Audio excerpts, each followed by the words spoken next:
જય જવાન જય કિસાન ખેડૂત મિત્રો, આપણે આવી ગયા છીએ જામનગરની મુલાકાતે, અક્ષર એગ્રો સીડ્સની મુલાકાતે. હાલો તો ખેડૂત મિત્રો, દિલીપભાઈ હવે આપને જણાવશે. અમારે દિલીપભાઈ ચણા, ધાણા, જીરું, વટાણા જેવા પાકમાં ભયંકર સુકારો આવી ગયો છે, તો એના વિશે તમે અમને સલાહ આપો અમારા ખેડૂત મિત્રોને કે આપણે આ સુકારા સાથે કેવી રીતે આગળ વધી શકીએ, સુકારાને કેવી રીતે ઊભો રાખી શકીએ. નમસ્તે ખેડૂત મિત્રો, હું અક્ષર એગ્રો સીડ્સ જામનગર થી દિલીપ પટેલ. અત્યારે આપને ચણા, જીરું, ધાણા માં આપને જે સુકારો વટાણામાં છે, લીલો સુકારો, પીળો સુકારો છે, મૂળનો પ્રશ્ન છે કે છોડ વિકાસ નથી કરતો, તો આપને લીલા પીળા સુકારો હોય તો તેના માટે આપને એલિયન્ટ નો ઉપયોગ કરશું. એકરે 10 પંપ કરશું, 25 ગ્રામનું પ્રમાણ.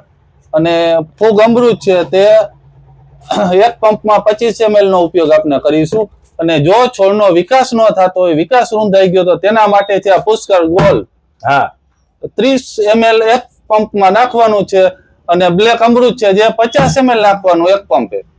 અને અમુક ખેડૂત મિત્રોને એવો પ્રશ્ન હોય કે મૂળનો વિકાસ નથી થતો, પછી ધાણા હોય, ચણા હોય, જીરું હોય કે વટાણા હોય કે ઘઉં હોય, શિયાળુ પાક આવતા કોઈ પણ પાક હોય, તો તેના માટે 1 એકરે 1 લીટર સુપીક સોઇલ, જે ઓર્ગોનિક કાર્બન પણ તેમાં આવે છે.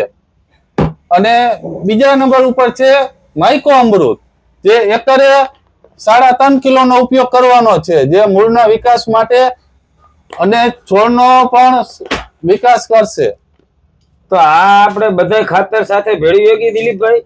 હા, કોઈ પણ તમે 20-20-0-13 નાખતા હો, ઉરિયા નાખતા હો, કે તમે રેતીમાં ધૂળમાં ભેળવી પણ નાખી શકીએ આપણે. 1 એકરે 3.5 કિલોનો માપ છે. હા, અને આપણે પાણી સાથે પીવડાવવું હોય તો આ સુપીક સોઇલ, હા, એ એકરે 1 લીટર, 1 એકરે 1 લીટર પાણી સાથે પીવડાવી શકીએ. હા, બહુ સારું દિલીપભાઈ, તમારી મુલાકાત લીધી, આભાર.